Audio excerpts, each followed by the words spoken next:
dafa ceinture Sénégal ba mu jeex tàkk. xoolal géwël yi dama yàlla baal te géwël yi baal ko. jaay nañ seen ngor ba mu jeex.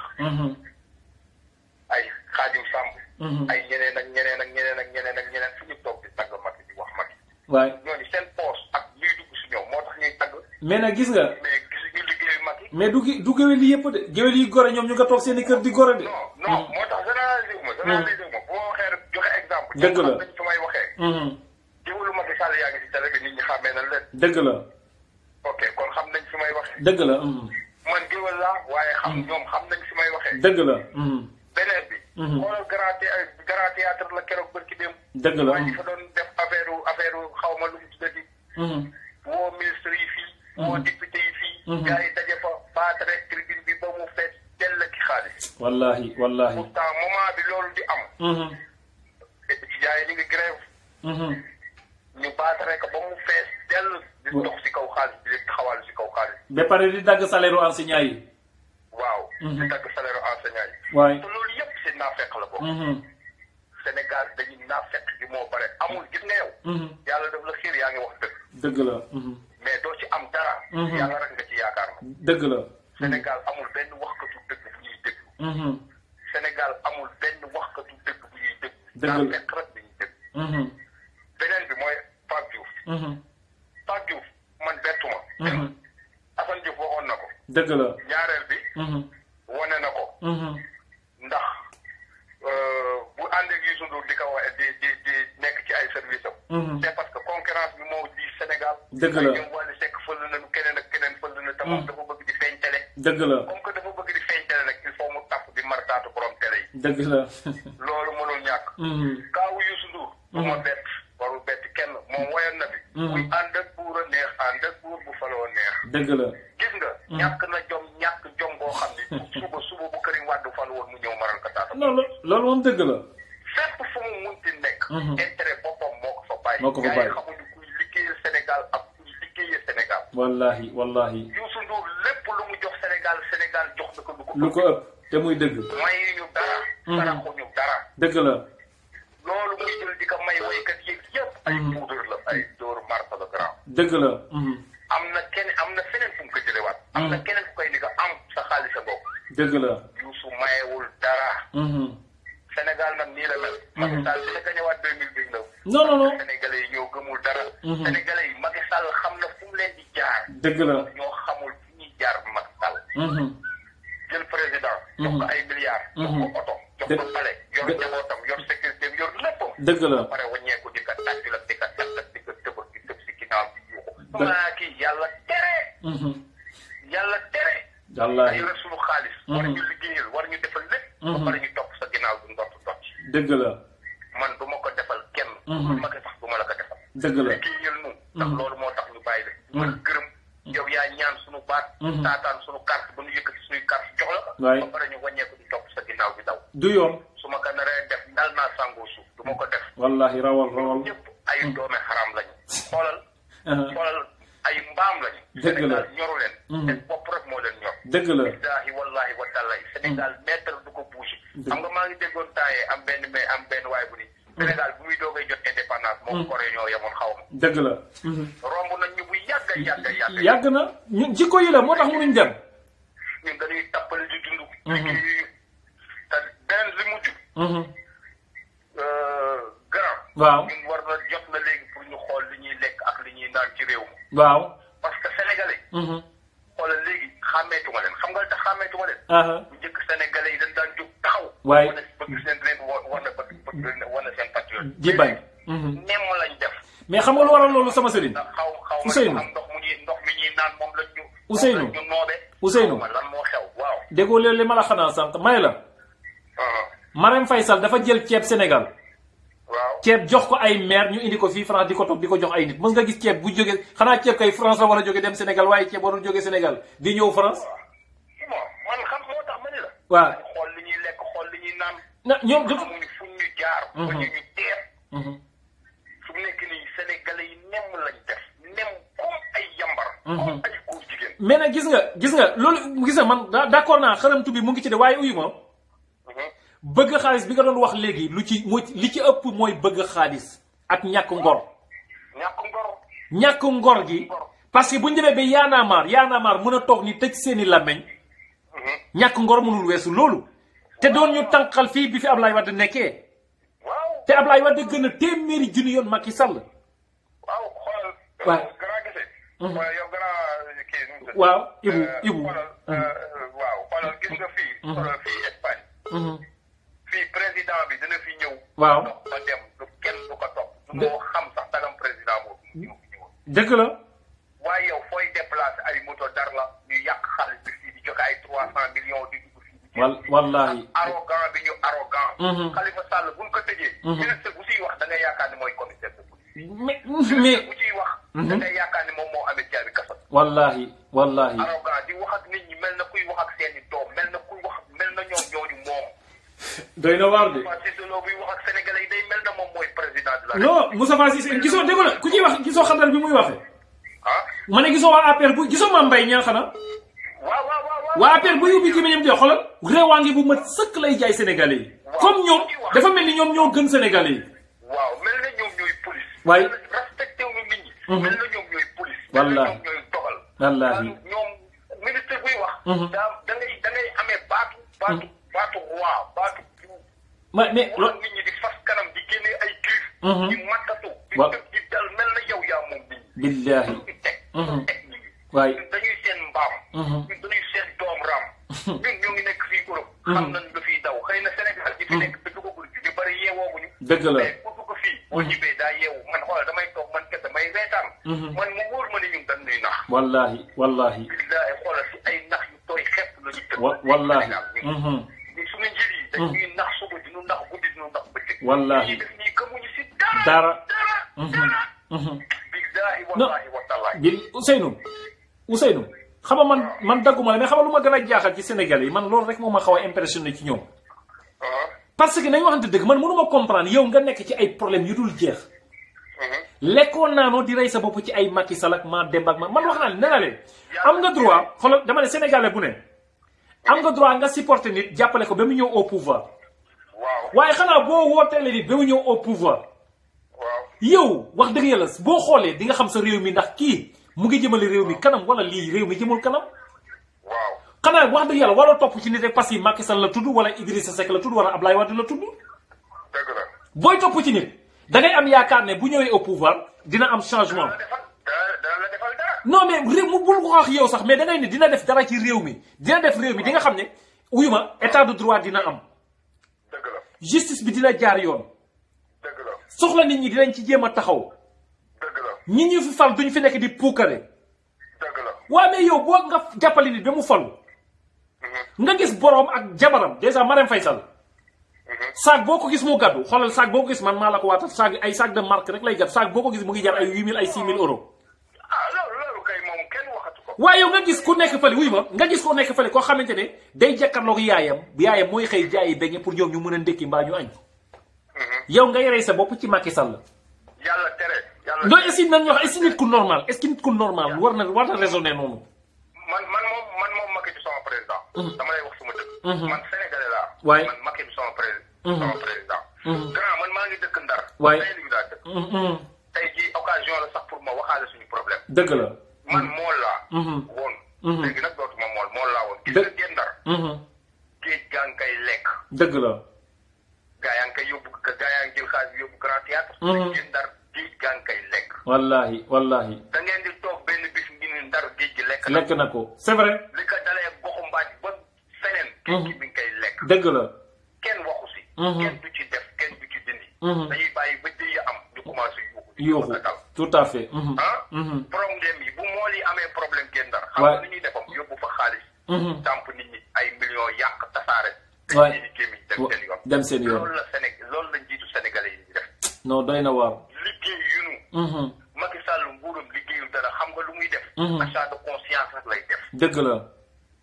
lii mu yóbbu kër ëttu diine yi yëpp. muy jënd ay conscience doomu aadama yi rek. kese dëgg la. liggéeyul Macky Sall politique lay def. ma nekkul sama président ba moo waxee ni ma juróomi at lay def. def juróomi at wàccu si la noppee nekk sama président. dëgg la. ba keroog mu fiy jóge man am naa si droit.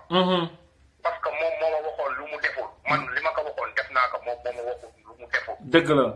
comme que nag ndagam moom mooy suñu njiit moom moo nekk suñu référence. moom moo wax lu mu deful sàkkantuma ak man mi nga xam ne si moom laa war a xool. dëgg la. am naa si droit. waay waay nag na Macky Sall nekk sa président mais man Macky Sall sama président. Ousseynou. waaw bul quitter attends. Attends, bul quitter. Allô? Ouais, mon frère. Oui. T'es en bas? La porte est ouverte ou non? Le portail est ouvert? Tu t'attends devant l'ascenseur. Monte s'il te plaît au 12e. 1204. 10e? 12. 12e. 1204 s'il te plaît. 1204. Ouais, 12e. Voilà. Ouais. Alors. Tu coupes. Allo Ousseynou. waaw continuer gaa ngi lay dégg baal ma continuer. waaw gis nga. affaire bi loolu la. dëgg la. ñun président lañ ci xam liggéey te li ma gën a metti ba metti ma. soo waxee ñu naan la. Ablaye Wade defoon na fi lii. dëgg la waxoon naka fi. dëgg la dañu ñëwoon ñu ne li fi am moo baaxul. loolu la ñu bëgg di nit ñi ànd ak ñoom. wallaahi. loolu yëpp léegi nag. waratuñ fi wax waxu Ablaye Wade defoon na fi lii. lii Ablaye Wade amoon na fekk Ablaye Wade lan moo tax ñuy wàññeekuwaat di jëlaat exemple si lu bon lu amoon ba nit ñi xeex sax. mais Ablaye Wade c'est du passé ñun waxatuñu waxu Ablaye Wade sax ñun lu fi jëlee Macky Sall la ñuy wax. mais lu ñu wax gars yi jël exemple daal ni Ablaye Wade defoon naka. xam nga lu waral loolu Ousseynou. c'est juste pour divertir Sénégalais yi. waaw man xam naa. waay. xam naa. c'est juste pour nous divertir. waay. Moussa Ba Cissé Lo. moo dem Touba maa ko seetaan. mu ni carrément. yéen waa Touba fii bu ngeen fi gagné dinaa yëkkati 20 millions jox leen ko su ngeen gagnéwul du ma leen jox tous. waay gis nga ko di wax ak arrogance bu mat sëkk. waay. tout à fait. su ngeen ko gagné ma jox leen ko su ngeen ko gagnéwul ma dugal sama xaalis sama poche. waay ma sama xaalis dara laa leen doon may. fu mu tegu loolu ça c'est vrai. fu mu tegu réew ma liggéeyuñu comme que nag guddi na te gars yi dañu bëgg dugg bàyyil ma bàyyi leen ñu dugg. maa ngi lay nuyu bu baax a baax di courage. waay vraiment Ousseynou. man bi lañ am ñu profité si occasion bi. waay. bon wax suñu soxla quoi. dëgg la boo gisee ñuy wax. du dara bañuñu kenn. dëgg la mais façon de faire bi moo ñu dul neex. tout à fait parce que ñun dañu am njaboot Sénégal dañuy jël suñu xaalis di yóbbal suñuy dund. tout à fait actuellement suñu dépense yi suñu réew. dafa war a wàññeeku si ñun waaye warul gën a yokk. bu ñu yóbbantee li ñuy yóbbante war na jëriñ suñu doom yi war na jëriñ suñu jabar yi waaye at mu nekk muy gën a seer at mu nekk yóbbante di gën a. kon looloo tax ñuy wax dañu am ay njaboot am famille di leen dundal moo tax. président bu liggéey arrangé ñu ko liggéeyul nag loolu arrangé moo tax am na droit di wax suñu naqar parce que ay Sénégalais lañ. loolu la quoi merci beaucoup. ok ciao. non garde ça. C'est bon, c'est pas grave. ok bon merci beaucoup Ousseynou merci. ok jërëjëf ok. di remercier bu baax Ousseynou vraiment am na solo trop intervention bi depuis Espagne. Le 1206. C'est quel étage? Là? Là, oui. Ok, merci Brahim. Oui, je t'en prie. Et à la télé, Brahim? Non, il n'y a pas, c'est sûr. Ah ouais. Voilà, je manque de télé là, voilà. J'en ai Là, plus. on va Là. faire comment? Je vais t'appeler tout à l'heure, s'il te plaît. Laisse-moi juste terminer là. Je t'appelle tout à l'heure. Allô, Maï.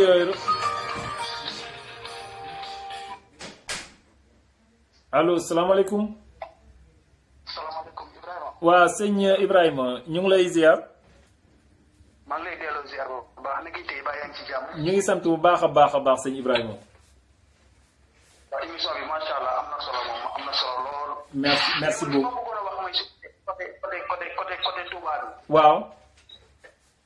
sànq da nga laal côté boo xam man wóor bu ñu laalee Touba rek dama yëngatu parce que ñun Touba lañ am. dëgg la.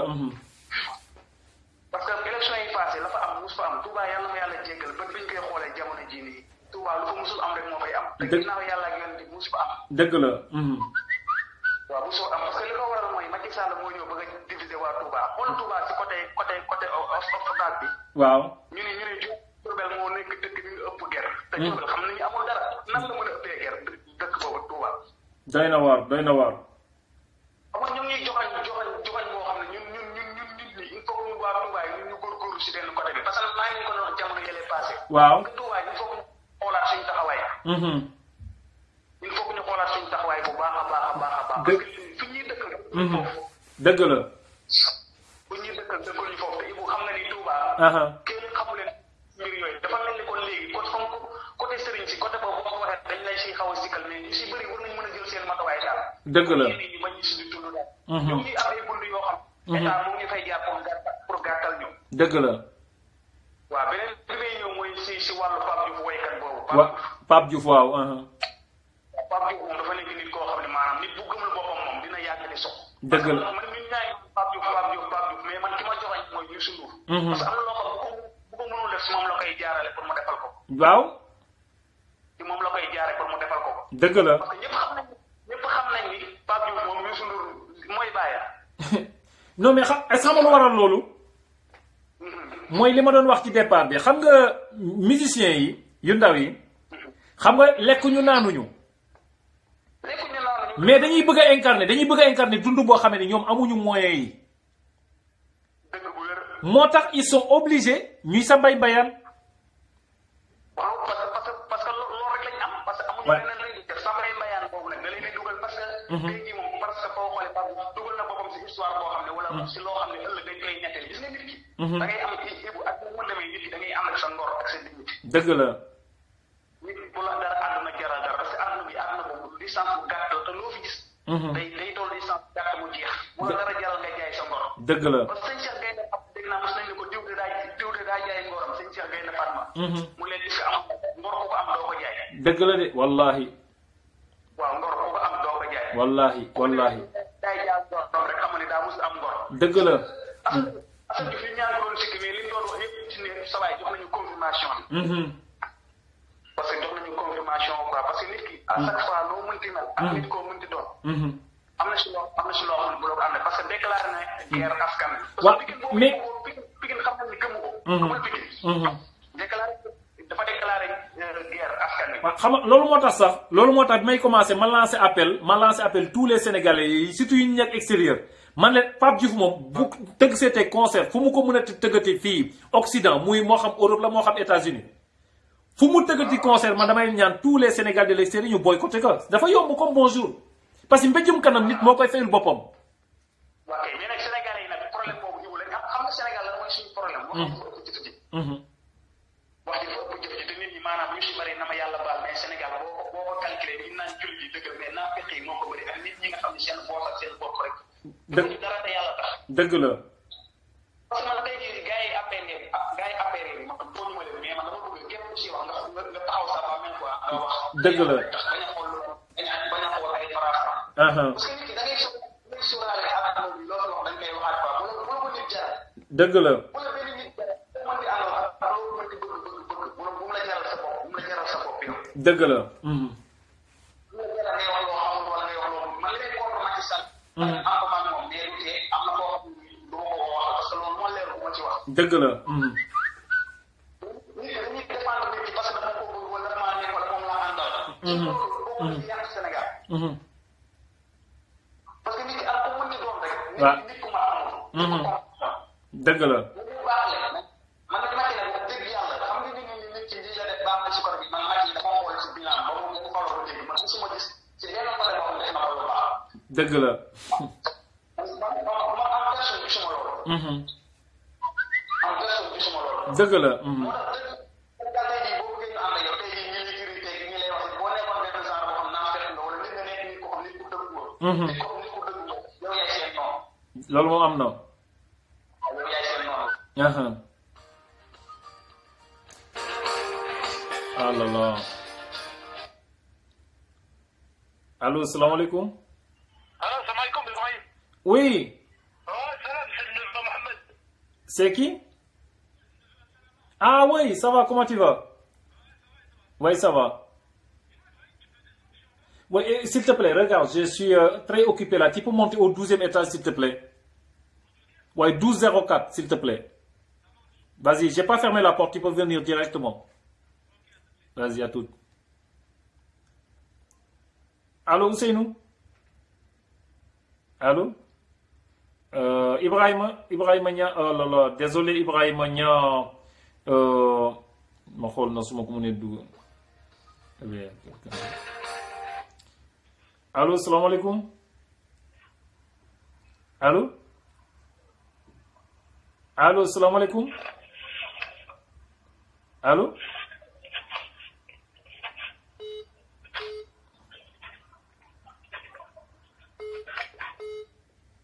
allo. waaw salaamaaleykum. waaw sëñ bi. na ngeen def ça va. wax ñu ngi sant bu baax a baax kooku. man la Boubou Sakho Miro. ah. Boubou Sakho Miro. ah Boubou Sakho Boubou naka waa Miro. allo. allo. oh là là Boubou ñu ngi jéggalu ne ko ñu ngi jéggalu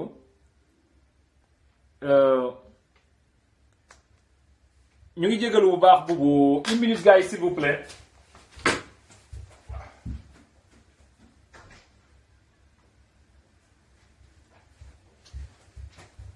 alors gars yi ñu ngi jéggalu bu baax xam nga li ñuy wax ci Sénégal loolu moo nekk suñu problème en toute sincérité parce que gars yi ñun mënuñ comprendre Pape Diouf nga juddoo banlieue yaru banlieue màggee banlieue Pape Diouf ñëpp xam nañ ne woy bi mu woy Youssou Ndour moo ko jox woy bi mais ce qui m'étonne man li ma xaw a jaaxal ci affaire Youssou Ndour man leen la nan Youssou Ndour dañu gisoon moom temps Abdou Diouf Youssou Ndour vraiment il était très engagé du côté des populations au temps d'Abdoulaye Wade Youssou Ndour il était très engagé du côté des populations mais lan moo changé qu'est-ce qui se passe ba tax Youssou Ndour bàyyi la population ñoo engagé wu du côté du pouvoir ñun loolu vraiment on aimerait ñun ñu éclaircir ñu ci parce que vraiment mënuñu comprendre le pourquoi parce que wax dëgg yàlla Youssou Ndour xanaa du taxaw nañu Macky Sall moo gën Abdoulaye Wade j'espère te dama yaakaar ne Youssou Ndour injustice yi xew Sénégal xanaa duñ Youssou Ndour du ne moom yëgu ko juste injustice amul Sénégal ne ko dañ yaakaar ne ñoom mënuñ taxaw di ñu wax ne injustice amul Sénégal parce que injustice bi actuellement foo ko natt weesu na fa mais moo tax ma ne les Sénégalais de l'extérieur ñun aussi gars yi nañ nit fulla mooy jaay Dakar nañ leen am fulla ci suñu bopp nañ leen boycotté gis ngeen dama leen ne Pape Diouf musique mënu ko musique am bii muy def Sénégal Pape Diouf mënul jaay ay CD ba am ci dara c'est pas possible Pape Diouf mënul gis ngeen ce n'est pas pour rien ku ci toog chaque 6 mois naan maa ngi dem tournée européen ce n'est pas pour rien même bu ñuy ñëw dama leen ne tournée européen seen billet d'avion yi dañ koy leb billet d'avion amuñu ay nit ñoo leen di souvent dañuy yenn agence yi la ñuy dem ñoo leen di la ñuy signé ay contrat ñu lebal leen ay billet d'avion wala ay nit ñu yàlla baaxe fay leen jënd leen ay billets d'avion suñu ñëwee commencer rembourser c'est ça la vérité waaye mais tout le monde sait que tout le monde sait que ces gens-là ils n'ont pas les moyens de cette vie qu'ils incarnent moo tax li Ibrahima doon wax léegi mooy dëgg la vérité mooy la plupart la majeure partie des Sénégalais la majeure partie ñi nga xam ne ñoo waroon nekk surtout les voix des sans voix dañ jaay seen ngor Macky Sall te man loolu man vraiment man mënuma comprendre naka la ñu mun a bàyyee Sénégalais yi ci souffrance bi ñu nekk nii xool leen rek Khalifa Sall xool leen rek le cas de Khalifa Sall xoolee Khalifa Sall ñu tëj ko nii pendant combien de yoo xam ne dara du ci dëgg dara du ci yoon xool leen Karim Wade ñu tëj ko pendant combien d'années xëy exilé interdit ko Sénégal de force uniquement pour Macky Sall am 2e mandat li ma jaaxal ay ñoom Abdou Latif Coulibaly nekkoon fi di ñu tympaniser ci Abdoulaye Wade Souleymane Jules Diop ana injustice bi ñu doon dénoncer ci Abdoulaye Wade ñoom Yakham Mbaye ana injustice bi ñu doon dénoncer ci Yakham Mbaye Y'en a marre ana seen marche yu métti yi li ñu doon dénoncer ci Abdoulaye Wade où sont les imams de Guédiawaye où est la société civile sénégalaise où est tout ce bon monde là Sénégal dafa ñu mel ni dem ba mel ni Sénégal amatul kilifa ñu dem ba mel ni amul kenn benn ku sañ taxaw Sénégal wax Macky Sall dëgg kenn koo xamante ne yow sa nga xam ne boroom baat boo xamante ne yow ci une voix autorisée munoo taxaw jël kaddu dénoncer Macky Sall fitna bi muy fitnaal Sénégalais yi ku ko neex tëj ci lu dul dëgg du yoon ñépp taxaw mel ni alors li muy def yoon la ñépp bëgg ci ànd ak Macky Sall comme si on dirait li muy def yoon la te mu wóor yàlla ne Macky Sall li muy def du dëgg du yoon tegu ko fenn waa gars yi qu'on se dise la vérité lii aussi ba kañ ne ko dama bëgg man nit ñi wax ma franchement lii jusqu'à quand moo tax may lancer Sénégalais encore une fois injustice bi bu ñu ko bëggee régler c'est facile c'est très facile y a pas du ñu amul midi matin suñu li ñuy Macky Sall technique suñ ko bëggee régler c'est facile comme bonjour ñëpp xam nañu nu ñu koy régler gars yi ni ñu koy régler mooy na ku nekk dem jëli carte d'identité du moo tax ñii naan Macky carte du ko fi jëlee aussi am na kër leen répondre ne kii mais man mi sama bopp d'accord ma ci parce que gis ngeen Sénégal am nañu maturité vote quand même te bu fekkoon ne xaalis rek ay tax président du wàcc kon Abdou Diouf du fi jógee bu doon xaalis rek ay tax président taw fi kay wax dëgg yàlla maître Abdoulaye Wade du fi jógee mais lu fi jëlee Abdou Diouf jëlee fi Abdoulaye Wade waaw mais ngeen yaakaar ne Macky Sall bii loolu mën na ko fi gar c'est le souhait des gens de l'APR ñoom seen souhait mooy Macky Sall am deuxième mandat ñoom bu ñu sañoon sax imposé ñu Macky Sall troisième mandat mais le problème c'est que ñun ñoo ko fi teg ak ay carte d'identité pardon ak ay carte électeur bu ku ne jëli jee sa carte électeur Sénégal président bu Sénégalais yi voté contre mu neex la mu naqar parce que Sénégal bokkul ak yeneen réew yi Afrique non si tu perds le pouvoir tu dégages parce que au moins quoi qu'on puisse dire nous avons une armée républicaine quoi qu'on puisse reprocher la police et la gendarmerie vraiment sur ce côté-là on peut rien leur reprocher c'est des gens vraiment très très républicains parce que amul benn chef d'État bu jaral gendarmerie muy tirer sur la population amul benn président bu jaral la police sénégalaise ñuy tirer sur la population amul benn président boo xamante ne mun nga tax les militaires descendre dans la rue et tirer sur les populations sénégalaises donc comme on a une gendarmerie républicaine une police républicaine une armée républicaine et alors gars yi le reste ça se passe dans les urnes et de manière démocratique su ngeen demee jëli seen ay carte d'identité voter massivement contre Macky Sall et gars yi nekkul ne le problème c'est que les votes ñu dañuy taxaw ci bureau de vote yi bureau de vote boo dem Sénégalais yi ci seen bopp ñoo koy sécuriser du Macky Sall parce que Macky Sall bu ñu demee campagne il n'est plus le président de la République il est candidat comme tous les autres candidats donc suñu voté Sénégalais yi taxaw sécuriser les bureaux de vote d'ailleurs il y a combien de radios privées il y a combien de télé privées ñoom ñooy joxe résultats et les résultats c'est en direct bu ñu wootee Mbour alors waa réew mi nekk ci bureau de vote bi waa APR nekk fa waa PDS nekk fa waa pro Khalifa Sall nekk fa pro Karim nekk fa keneen ak keneen nekk fa ma ne gars yi xoolal sàcc du fa mën a am bu ñu gàñee Macky Sall te day tëb te li ma leen gëmloo bu Sénégal yëpp jëlee ci seen carte d'identité Macky Sall n'a aucune chance pour ne pas sauter en 2019 donc lillahi wa rasuli man appel bi may gën a lancer Sénégalais mooy dem leen ngeen jëli seen carte d'identité donc tout à l'heure maa ngi doon wax ci affaire traque des biens mal acquis yi Mimi Touré doon ñu tympaniser ma ne xam nga da ngeen di comprendre gars yi xool leen en France le premier ministre français Édouard Philippe dafa dem temps yële Tokyo le premier ministre français dafa dem Tokyo alors yàkkamti parce que Macron dafa waroon voyager le même jour te moom fii France ñoom seen loi mooy président bi et le premier ministre amuñu droit ñoom yëpp en même temps nekk en dehors du territoire français donc il fallait Philippe Édouard revenir avant que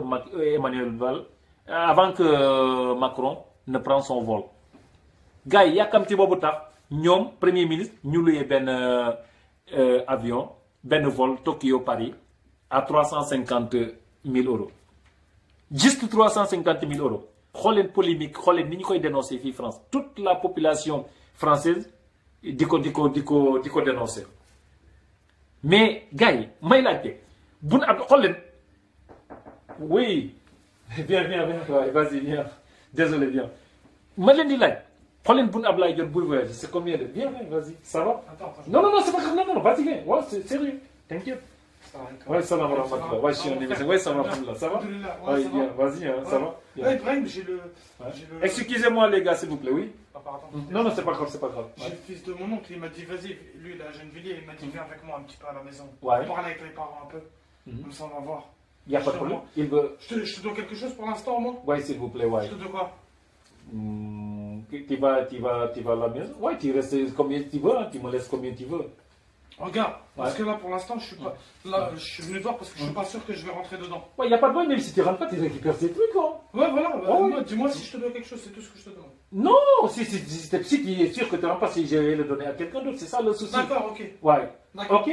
Ouais, je veux voir avec la famille. Oh, ça marche, ok. En tout cas, Allez, bonne soirée. mon frère, je te remercie. Non, t'inquiète, frère. Et je t'oublierai pas, mon frère. Ça marche, il n'y a pas de Merci problème. Donc, si tu en as besoin, appelle-moi. Barakallahu Si tu es fik, dans mon le frère. besoin, appelle-moi. Barakallahu fik, mon Allez, merci. Salam, bye. Salam wa rahmatullah. Tu me fermes la porte ou je laisse? Ouais, ferme-moi la porte, s'il te plaît. Je l'avais ouvert pour toi.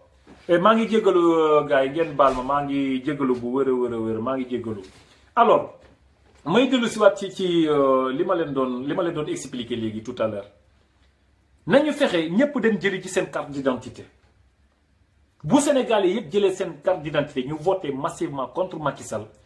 Bu ñëpp jëlee seen carte d'identité d'ailleurs Macky Sall amul benn chance. Elle n'a aucune chance de remplir en 2019. moo tax fuy Sénégalais mën a nekk. Première chose gis nga te le problème c'est que bu leen ci tàyyi bu leen ci découragé parce que ñoom seen objectif mooy ngeen découragé pour dem jëli ñoom seen objectif yëpp mooy découragé nit ñi pour ngeen bañ a dem jëli seen carte d'identité su ngeen découragé nag foofu la erreur bi nekk foofu la piège bi nekk bu leen découragé dem leen fu ngeen mën a xool bu leen ci tàyyi bu ñu leen joxe rendez-vous jour bu leen ko jox dem leen xoolal dem leen bun xatal sa naa leen sama carte d'identité man maa ngi ko déposé le mois de février 2017 je viens de maa ngi koy doog a jot il y a même pas 2 semaines donc bu ci kenn tayal na Sénégalais bu nekk foo mën a nekk nga def sa kentulaay kattan da nga jël sa carte d'identité ñun ñoo ko fi faloon ak ay carte électeur mun nañu ko folli ak ay carte électeur parce que aussi nous sommes dans une république te vote rek moo Sénégal ba mu nekkee Sénégal ba léegi ku fi doon président carte électeur moo la ko def ku fa jógee carte électeur moo la fa jëlee donc li fa jëlee ñeneen ñi li fa fal ñeneen ñi moo fa fal Macky Sall li fa jëlee ñeneen ñi mën na ko fa jëlee nañ leen gëm leen ne loolu mën na ko fa jëlee te bu ñëpp jëlee seen carte d'identité gars yi ñu taxaw si incha allahu rabi Macky Sall va sauter loolu amul benn souci il va sauter par A ou par B man loolu laa leen di ñaan encore une fois li lay war a sul ngeen taxaw def le tout pour jot seeni carte d'identité parce que bu ngeen jotul carte d'identité yi gars yi loolu de toute façon sans carte d'identité qu'on se dise la vérité aussi mënuñu foli Macky Sall parce que waa APR de toute façon képp ku bokk APR moom sa carte d'identité di nga ko jot ku bokk APR moom dina jot carte d'identité donc yéen aussi ku bëgg a xam ne da nga bëgg a voter contre Macky Sall ku bëgg Macky Sall jóge fi mooy li koy sa solution daal mooy nga dem jël sa carte d'identité parce que Sénégal moom ñun duñ fa taal fétal ñaan nañ koy sax yàlla loolu on veut pas de ça chez nous waaye ñun li ñu bëgg mooy démocratie bi ñun ci loolu la ñuy yëngu démocratie ñun démocratie la ñuy voter lillahi wa rasuli ñu leen di ñaan fu ngeen mën a nekk dem leen ngeen jëli seen carte d'identité tout à l'heure maa ngi woon si affaire le premier ministre français bi nga xam ne dafa jël 350 000 euros rek benn vol Tokyo Paris pour question d'urgence ngeen xool indignation bi la population française def ngeen imaginer ma ne 350 000 euros donc la loué vol imaginer Boun Abdallah Dionne chaque voyage am ñaata la ñuy loué avion ñoom ak délégation bi ci ne xoolal ñoom bu ñu ñëw France rek délégation bi ñuy àndal waxuma vol bi mais xool leen bu ñu ñëwee hôtel yi ñuy jël ñaata lañ ciy dépensé loolu méttiwul naqariwul benn Sénégalais xool leen ci berse Youssou Ndour bi nee la waa APR ñoo feesal berse Youssou Ndour bi ak suñu xaalis imaginez un simple Youssou Ndour di un simple citoyen comme vous et moi ñuy mobiliser les moyens de l'État pour un citoyen sénégalais vous vous rendez compte loolu méttiwul benn Sénégalais bay comme par hasard yàlla nattu leen ñu jàpp fii Farba Ngom gis ngeen douane française jàpp ko ay Sénégalais taxaw naan non 32 000 euros rek la te mais na nekk 1 euro na nekk 1 euro c'est l'argent de l'État du Sénégal loolu la Sénégalais yi war a nit ne moo tax ma leen nit da ngay am patriotisme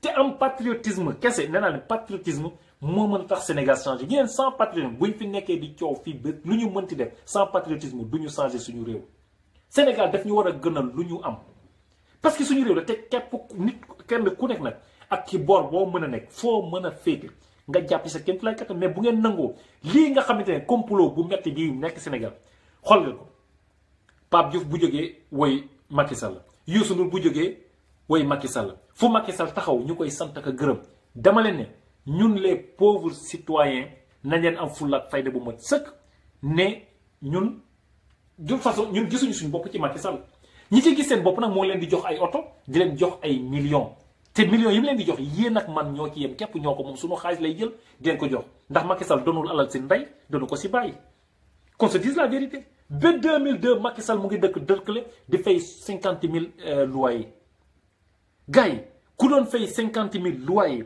boo taxawee 2012 di déclarer patrimoine 8 milliards yàpp Sénégal déjà loolu rek waroon na tax kenn waruloon voter Macky Sall man dama ko fi waxati ko dama ne Macky Sall peut-être yenn Sénégal mais man Macky Sall bettu ma ku mu bett yow la bett mais man Macky Sall bettu ma pour la simple et bonne raison ma koy waxaat mu leer ndax lim Sénégalais ñun ñoo war a yeewu te ba ñu war a yeewu dafa yàgg Sénégalais boo waxee ñun déjà dañ jàpp ne ñoo gën a yeewu adduna yépp te yeewu bi man xam nga ci lan la feeñ parce que naka la nit mu ne taxaw en 2012 di voter Macky Sall mais yéen Macky Sall nekk ci nguuri Ablaye Wade 2000 ba 2012 Macky Sall il est comptable du régime de Macky Sall de A à Z waaye yéen lépp lu bon li ñu doon dénoncé ci su Ablaye Wade lépp Macky Sall moo nekk premier ministre di jiite lépp lu bon li ñu daan dénoncé ci Ablaye Wade loolu Macky Sall ak Ablaye Wade jotee seeni problème biir pédé boobu ñëpp di dénoncé ñëpp fekk na Macky Sall li ma gën a jaaxal Macky Sall ba muy génn pédé injustice ba mu doon dénoncé fekk na ñun ñu nekk depuis 2000 di ko dénoncé ngeen xëy votel ko mais nañu waxante dëgg tamit lu ñuy daal ñoo koy teg suñu bopp parce que amul Sénégalais amuloon benn raison pour di voter Macky Sall en 2012 déjà en 2012 vous n'aviez aucune raison de voter pour Macky Sall parce que lépp li ñu doon dénoncé su Ablaye Wade Macky Sall mii moo ko jiite woon lépp li ñu fa doon dénoncé lu bon ci Ablaye Wade Macky Sall mii moo ko jiite woon donc man li ma jaaxal lu tax Sénégalais gaaw a fàtte lu tax ñu gaaw a fàtte qu'on se dise la vérité c'est pas possible ouais et c'est pas possible mais malheureusement suñu réew mi moom moo tëddee noonu pour mu changer Sénégal pour mu changer du yomb ne ko du yomb parce qu'il y a trop d'injustice et lu jàll rek fi ne nii bu campagne bi ubbee ba waa APR commencé distribuer suñu xaalis jël xaalisu réew mi di ko distribuer ci ak parce que ceeb bu leen waa APR jox xaalisu réew mi la fu ñu ko jëlee fan la ñu ko jëlee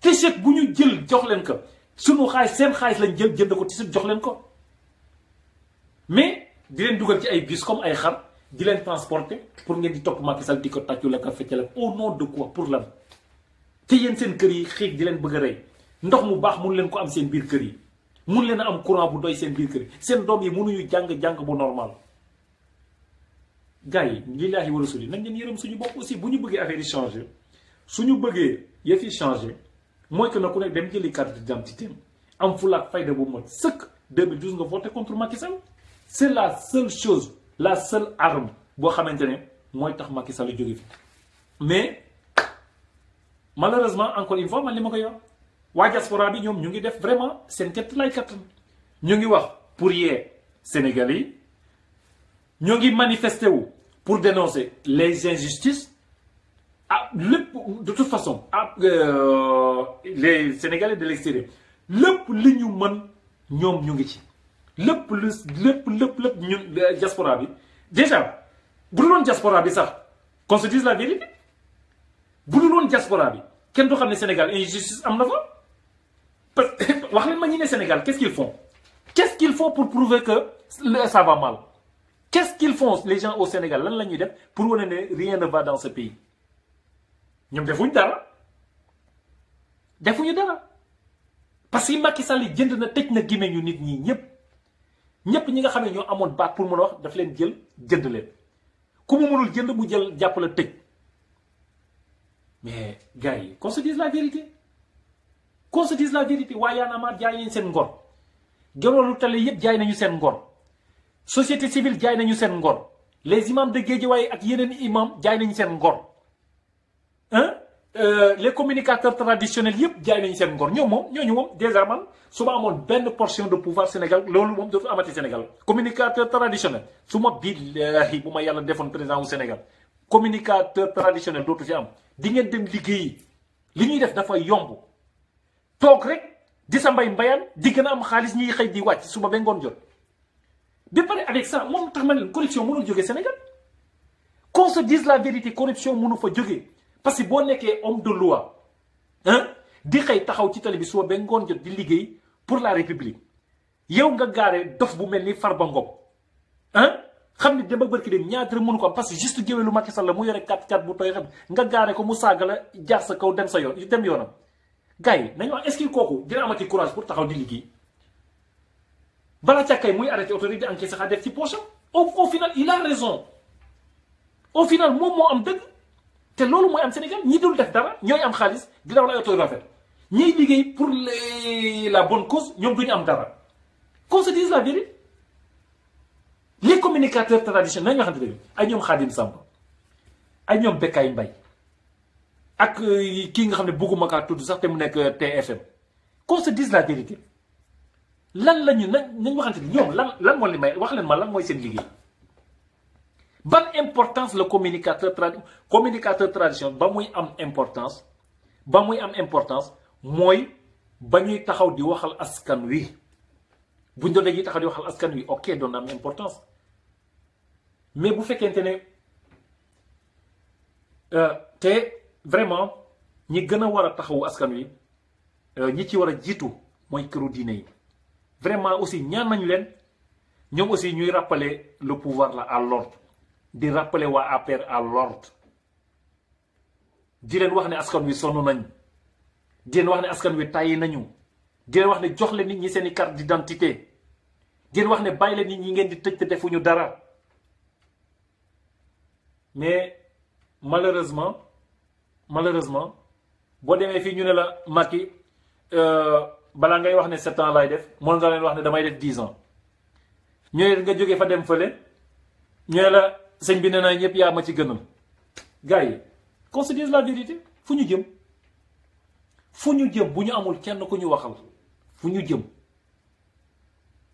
donc les amis waa Sénégal yépp man maa ngi leen koy ñaan encore une fois ñu ngi leen koy ñaan encore une fois lillahi wa rasuli levez-vous moo tax ma ne Mimi Touré bu fi taxawee di wax ay waxu ne les tracts de biens mal acquis la ñoom jot nañ ci 200 milliards Mimi Touré dafa yab nit ñi parce que dama ne waa APR warul taxaw di waxu tract de biens mal acquis les seules personnes qui devraient être traquées ce sont les gens de l'APR parce que le voleur numéro 1 de la République se nomme Macky Sall premier sàcc Sénégal Macky Sall la quand même qu'on le veuille ou non parce que mënoo dëkk Sénégal ba 2002 nga nekk di fay location dërkale 50 000 2012 nga déclaré patrimoine 8 milliards loolu kay sàcc la bu dul sàcc day luxus bu ko sàccul daf ko luxus ku ñu mën a indil nag firnde bi feneen fu xaalis bi jóge ku ñu ko mën a indil léegi lu tax ñoom lu tax waaw ñeneen Karim Wade di sénégalais Khalifa Sall di sénégalais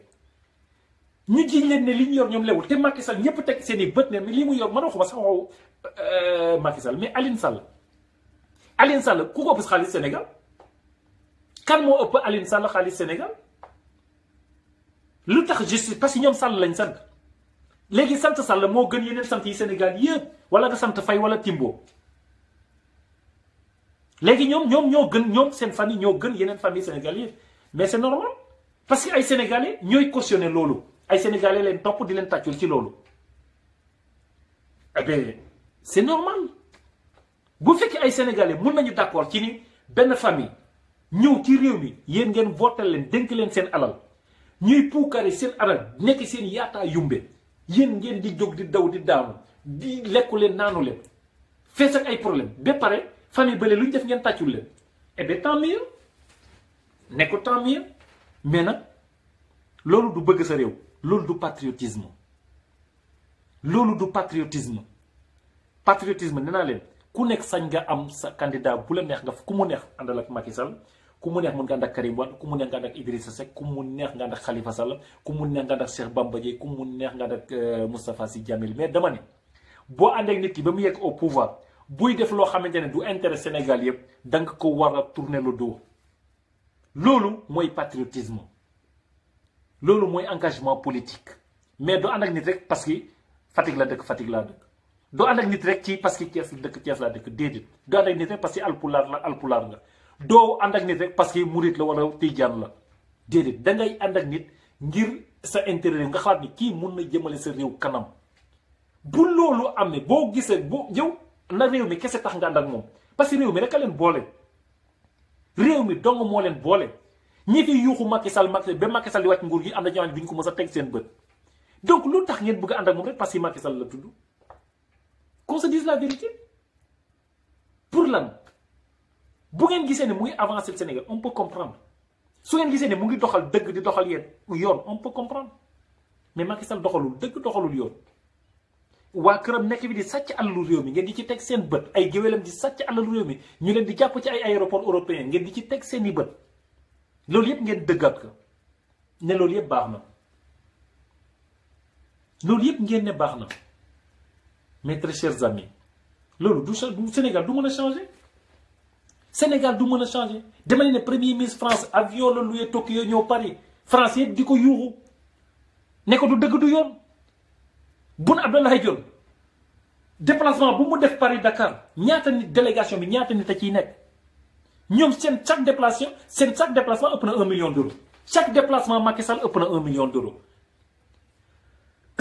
excusez-moi alors chaque déplacement Boun Abdallah Dionne pèse plus d'1 million d'euros chaque déplacement de Macky Sall alors que la France est 100 fois plus riche et plus développée que le Sénégal vous vous rendez compte gis ngeen li tax mënuñ dem fenn li tax mënuñ dem fenn mooy ñun déjà la pauvre population ñun ñoo tax mënuñu dem fenn c'est ça la vérité parce que bu ñu fekkoon ne dañuy défendre ak suñu peuple bi ni mu waree fekkoon ne dañuy def li ñu war Sénégal kon gars yi affaire yi du demee nii mais malheureusement non malheureusement ñun duñu def li ñu war a def malheureusement c'est ça la vérité waaye boo gisee Macky Sall bu ko neexee ku ko dingat mu tëj la parce que boo taxawee di xeexal askan wi ku waxal yàlla Assane Diouf li mu doon def Sénégal yëpp la ko doon defal bañ ko tëjee ba tey ana ñu fi nekkoon di ko génnee ay kër ak ay Assane wuy Assane ana ñu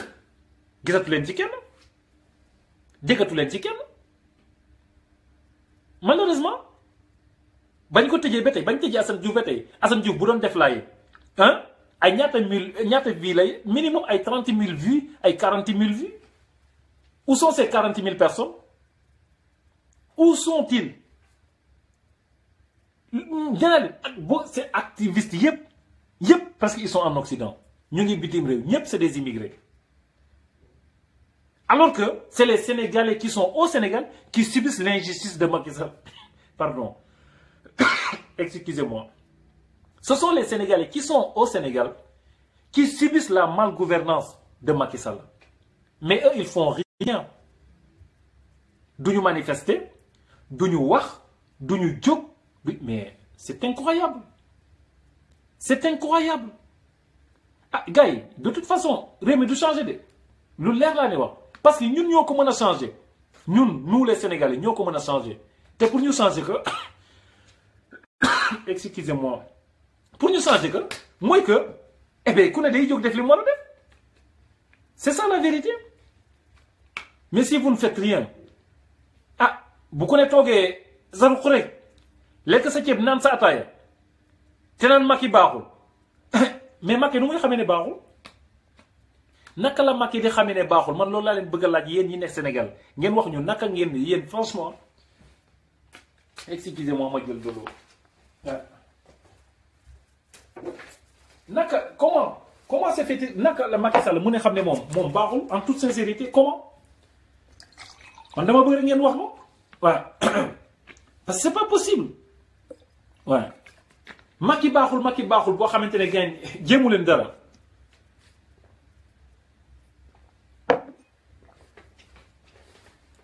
Macky baaxul boo xamante ne jéemu leen dara qu'on se dise la vérité loolu du tax dara changer ci dëkk bi waaye parce que Macky bu baaxul mbedd mi ngeen ko mën a wane ne comme ni ngeen doon def si Ablaye Wade loolu de toute façon jar ñu leen koy wax amul dara loo xamante ne dañ koy leen koy jàngal yéen a ñu gën a xam nu ñuy opposé woo ak pouvoir qu'on se dise la vérité si vous ne faites rien c'est parce que vous êtes d'accord quand même avec ce que fait Macky Sall c'est ça la vérité n'attendez pas moi je vous le dis n'espérez sur personne pour mu wàccal leen si mbedd mi bu leen ko xalaat quartier boo dem banlieue bi boo demee dafa fees dell ak ay jeunes bu te li ma ci naqare booy yi ñu ngi ni entraîné wu ba toll ni lu ma la mën a wax mais seen entraînement bi yëpp si làmb ji la yem seen entraînement bi yëpp ci lekk gu rëy rek la yem yéen ban njëriñ en toute sincérité ban njëriñ la seen entraînement yi di amal njëriñ Sénégal ban lu mu amal njëriñ Sénégal même génn marche pacifiquement mënu leen ko def.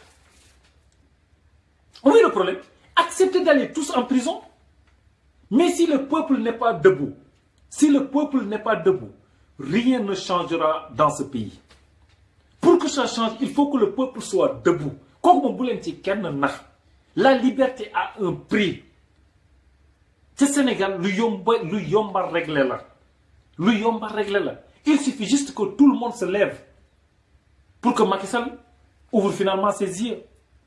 waaye yéen palais dafa neex palais du Guédiawaye du Castor du Colobane boo nekkee biir palais dangay yaakaar ne yow yaa ngi Monaco parce que doo yëg tàngooru Sénégal tàngoor amul biir palais mu wax leen ko ngelaw bu fay tilimal nit amu fa poussière amu fa yoo amu fa weñ amu fa coupure courant amu fa ndox bu bon amu fa lekk bu neex a fa am climatiseur bu sedd guy fruits yu dul jeex ak xaalis bu dul jeex ñoom biir palais moom maa leen ko wax mooy presque àjjana la ça je vous le dis biir palais Macky Sall bale àjjana la xaajul bokk ak li ngeen di dund seen bànn moo tax Macky Sall bu fa jaaxanee ak biiram bu réy boobu xam ngeen ne fàtte na seen ay problème leen rek a ko mën a fàttali ay seeni problème ngeen jóg di fëgg buntu palais ba di fëgg gris palais boobu mais sans cela toog leen rek nekk yoonam nekku ci moom mën na jël téléphone am envoyé ñaari jeunes yi wala yoonam nekku ci parce que wax naa leen ko doomam du xiif du mar du rafle du dugg car rapide du dugg njaga njaay jabaram du xiif du mar du rafle du dugg car rapide du dugg njaga njaay ñun baa doole yi kese yéen ay buuxante ci car rapide yi ñun ñooy buuxante si njaga njaay yi ñooy buuxante marché ba ñooy buuxante ci mbënd mi ñooy rey suñu bopp ci atelier yi donc ñun askan woowu noonu di dund loolu noonu gars yi ñoo war a jóg taxaw def face ne ko ça suffit doy na réew mi doxul dara doxul mais bu kenn génnul kenn taxawul gars yi dara du fi changé dañuy coow ba sonn donc xoolal mais rien ne changera en tout cas les Sénégalais de l'extérieur ñu ngi béy seen waar li ñu mën ñu ngi koy def ñu ngi leen koy defal mooy ñu ngi ñëw di affiché wu ñu di ñu saaga ñuy encaissé yéen a ngi dégg ñeneen ñu ngi marché ci buntu consulat yi ak buntu ambassade yi nit ñi di commenté di leen saaga ñu di ko encaissé yéen ñi nekk Sénégal nag yéen jóg leen ngeen def ni ñuy def marche kay wax dëgg yàlla du ngeen ne mënu leen ko du ngeen ne mënu leen marche mun ngeen ko jóg leen ngeen dem jëli seen carte d'identité yi jóg leen ngeen rek seeni carte d'identité la taxaw leen ngeen rek la billaahi bu ngeen génnoon fees dell ci mbedd yi paralysé Dakar 2 jours suba Macky Sall dina génn ci lay wax ak ni ne alors sortez leen même bu ko neexul il va le faire à contre-cœur il va réagir à contre-cœur pour que vous recevez vos cartes d'identité et comment voulez-vous te di seen kër yi naan carte d'identité yi nanguwuñu ko joxe naka ngeen bëgg ñu joxe carte d'identité bu ngeen deful dara lu tax ñu leen koy jox te moom bu ngeen jotee carte d'identité voté contre moom mais du leen ko jox parce que laaju leen ko nit nag gars yi nañu waxante dëgg nit soo bëggee dara da ngay def dara soo bëggee dara da ngay def dara waaw bu leen gis nga gars yi ku béyul olof yi wax nañ la ku béyul doo góob ku béyul doo góob tëdd sa kër mënoo si jot carte d'identité tëdd sa kër mënoo fi jële Macky Sall qu'on se dise la vérité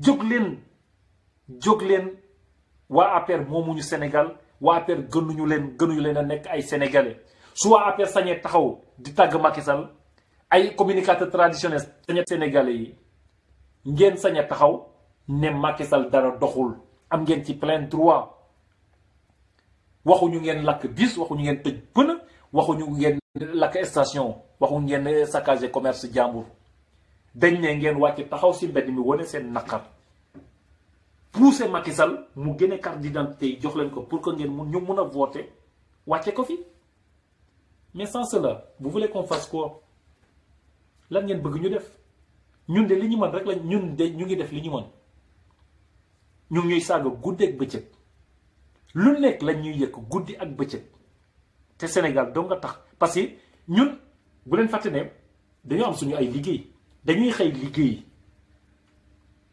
dañuy xëy dem liggéey ji bengoon ñëw fi di wax lu fi jëlee Macky Sall te mënoon nañ ci bañ a mënoon nañ ni xëy liggéey wàcc ñu def comme yéen ñëw sangu ba set lekk ba suur toog zappé internet wala nga nekk ci sa télé wala nga def leneen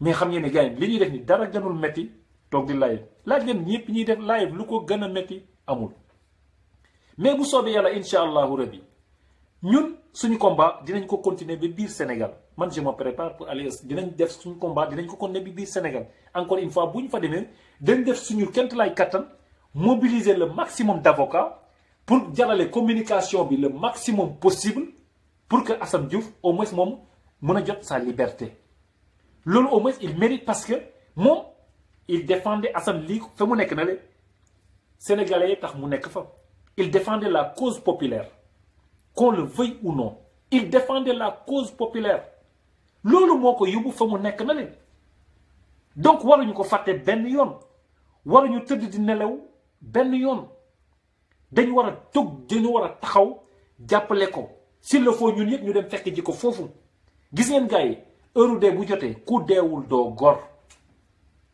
heure dee bu jotee ku deewul doo gor adduna dund ñaari yoon amu fi bu mu njaan gi suñu maam yi dañ ko dogoon booba ñun juddu wuñu oui ouvre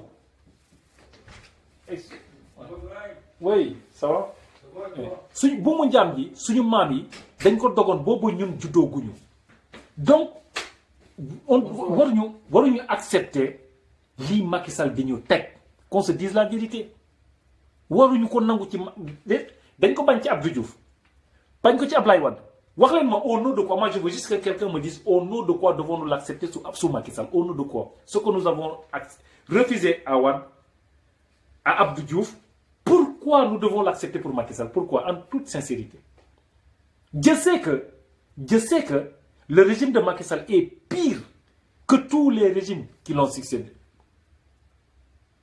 man loolu moo ma jaaxal qui l'ont précédé man loolu ma jaaxal régime Macky Sall bi mooy bi gën a yées ba Sénégal depuis 1960 ak léegi depuis 1960 régime bii malgré le peu de temps qu'il a duré yàlla mi ma tiimu dong moo ma tax di wax billahi je n'ai rien contre la personne de Macky Sall mais dama ne sa mode de gouvernance moo yées ci li fi am depuis 1960 jusqu'à nos jours réveillez-vous mes chers compatriotes il est temps Sénégal ñun ñëpp fa yëg waa APR moomuñu Sénégal ay Sénégal lañ comme yéen ni ngeen nekk ay Sénégal bu ñu sañee taxaw di tàgg Macky Sall ngeen sañee taxaw di ngat Macky Sall qu'on se dise la vérité président du buur du yàlla du yonent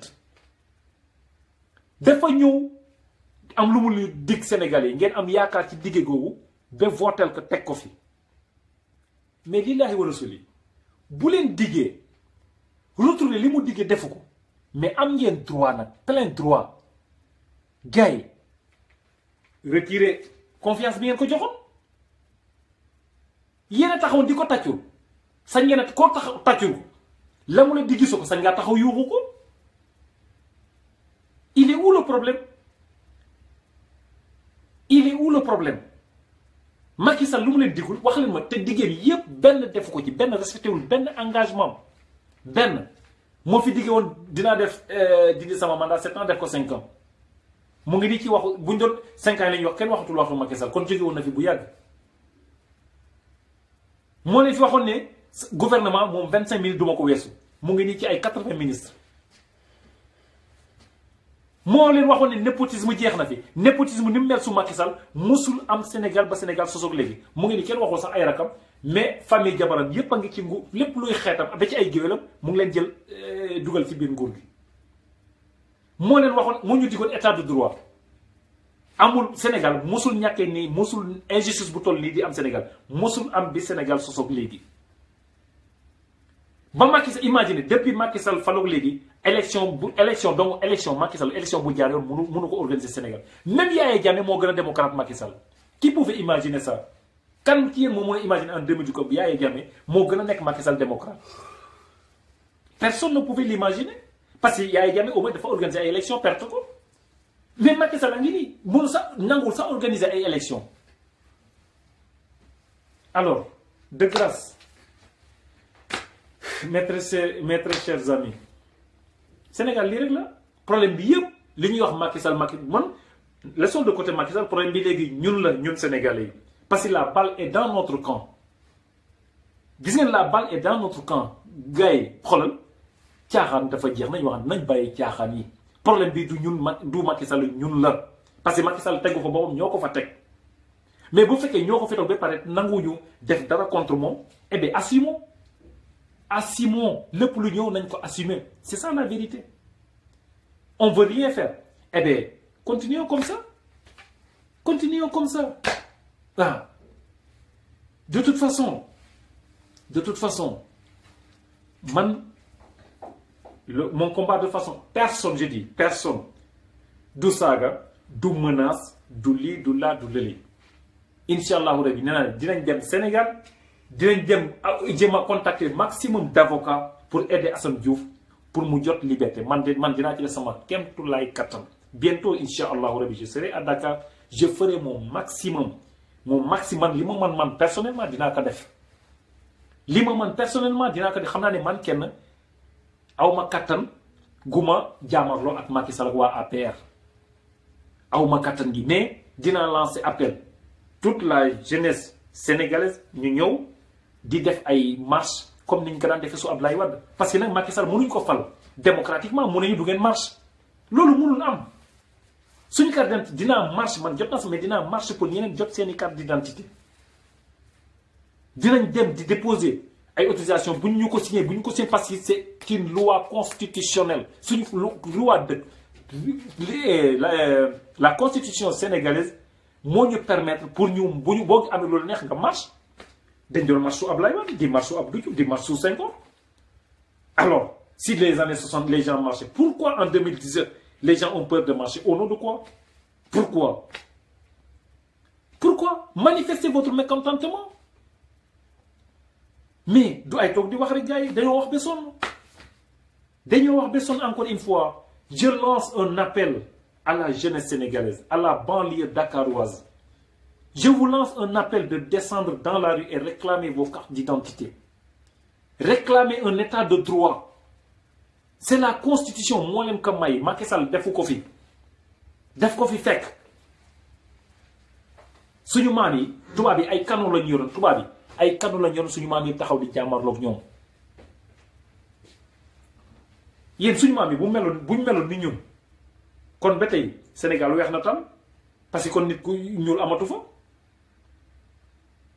mais ñoom suñu maam yi dañoo taxaw jaay fit jaay ngor jaay jom ba Macky Sall mii tey mën a ñëw ci pouvoir d'une manière démocratique mais loolu yëpp ngeen bëgg ko jeexal c'est pas possible donc sama gars yi en gros sur mon dos man vraiment te sujet yi ma fi am sax yëpp jeexuñu mais comme waxtu bi daf ma dab sax bu yàgg vraiment maa ci yokkaat 1 heure de temps rek xam nga foofu laa di tàggoo di leen remercier encore une fois comme ni ma koy defee tout le temps man encore une fois je vous l'ai dit moi je vais au Sénégal pour organiser des manifestations pour ñu ut ay avocat pour Assane Diouf jàppale Assane Diouf man dama ne sama kenn laay kattan kenn mënu ma ci décourager je ferai mon maximum pour Assane Diouf man je ferai mon maximum pour Assane je ferai mon maximum pour que état de droit existe au Sénégal